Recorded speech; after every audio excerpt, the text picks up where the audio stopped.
चांद को जीतने वाले इसरो की अग्नि परीक्षा, मुश्किल भरा मिशन, सूरज के सीक्रेट से पर्दा उठेगा। 15 लाख किलोमीटर का सफर, 4 महीने की यात्रा, डेडलाइन तय होने के बाद बढ़ी टेंशन, कहां तक पहुंचेगा आदित्य L1? तैयारी के लिए सिर्फ 120 घंटे बाकी, इसरो के वैज्ञानिकों की नींद उड़ी। प्रोजेक्ट आदित्य के बीच आई खबर, 4 मीटर के गड्ढे में फंसा रोवर, चांद पर टिक गई नजर। 23 अगस्त से हिंदुस्तान चांद पर है। देश के युवा इसरो के ट्विटर प्रोफाइल को ऐसे चेक कर रहे हैं जैसे कॉलेज के दौर में बच्चे अपनी क्रश या गर्लफ्रेंड के मैसेज का इंतजार करते हैं। अंतरिक्ष से जुड़ी एक एक अपडेट से देश जिस तरह से जुड़ा हुआ है, इतिहास में पहले ऐसा कभी नहीं हुआ।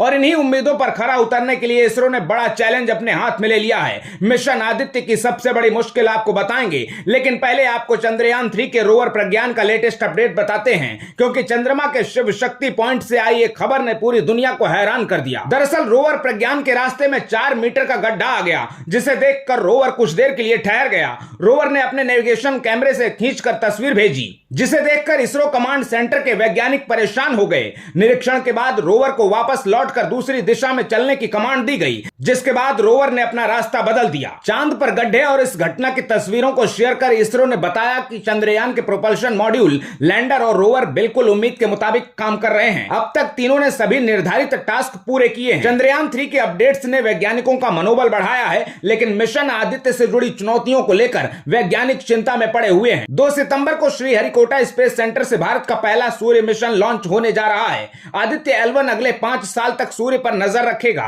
और इससे निकलने वाली तरह तरह की किरणों का अध्ययन करेगा। सूर्य मिशन जिस L1 पॉइंट तक जा रहा है, उसकी दूरी धरती से चंद्रमा की कुल दूरी से भी 4 गुना है। 15 लाख किलोमीटर की दूरी तक संपर्क बनाए रखना बेहद मुश्किल है। आदित्य L1 को ट्रेस करने के लिए यूरोपीय स्पेस एजेंसी डेटा शेयर करेगी। L1 यानी लैग्रेंज पॉइंट 1 तक जाने के लिए 4 महीने का वक्त लगेगा। इसरो को 120 दिनों तक आदित्य L1 की यात्रा पर नजर रखनी होगी। हालांकि वैज्ञानिकों को पूरा भरोसा है कि मिशन तय योजना के मुताबिक ही चलेगा। इस बीच कई लोग सवाल उठा रहे हैं कि जिस योजना में सफलता की कोई गारंटी नहीं है, ऐसे मिशन में भारत को क्या हासिल होगा। लेकिन यह सबको पता होना चाहिए कि सौर मंडल को समझने के लिए सूर्य को जानना बेहद जरूरी है। इस धरती पर जीवन सूर्य की रोशनी से ही पनपता है। सूर्य का तापमान किसी भी समय कई गुना बढ़ सकता है। सौर तूफान धरती के करीब आया तो सैटेलाइट्स काम नहीं करेंगे। सैटेलाइट के रुकने से इंटरनेट और संचार सेवा ठप हो जाएगी और खतरे की स्थिति में हम किसी और पर निर्भर नहीं रह सकते।